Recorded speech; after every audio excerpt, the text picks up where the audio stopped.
কঠোরভাবে আইন শৃঙ্খলা পরিস্থিতি নিয়ন্ত্রণ করা। কারণ আমরা এমন একটি দেশ গড়তে চাই যেই দেশে রাস্তাঘাটে দিনের যে কোনো সময় হোক, সন্ধ্যা সময় হোক, রাতে বেলা আমাদের মা বোনেরা যাতে নিরাপদে চলাচল করতে পারেন, নিরাপদ থাকতে পারেন।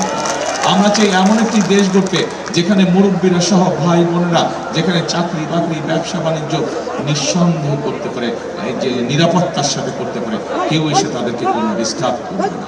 প্রিয় ভাই বোনেরা, আমরা এমন একটি দেশ গড়তে চাই আপনি আপনার পরিবার নিয়ে রাতে যাতে আপনি একদম নিশ্চিন্তে ঘুমাতে পারেন। কাজেই সেজন্যই আমরা মনে করি যে আমরা যত পরিকল্পনাই গ্রহণ করি, সকল পরিকল্পনা বাস্তবায়ন করা তখনই সম্ভব যদি দেশের আইন শৃঙ্খলা পরিস্থিতি সঠিক থাকে, দেশের মানুষের প্রত্যাশা অনুযায়ী থাকে। সেই জন্যই সরকার গঠনের প্রথম দিন থেকে আমাদের দায়িত্ব হবে কিভাবে দেশের মানুষের নিরাপত্তা নিশ্চিত করা যায়।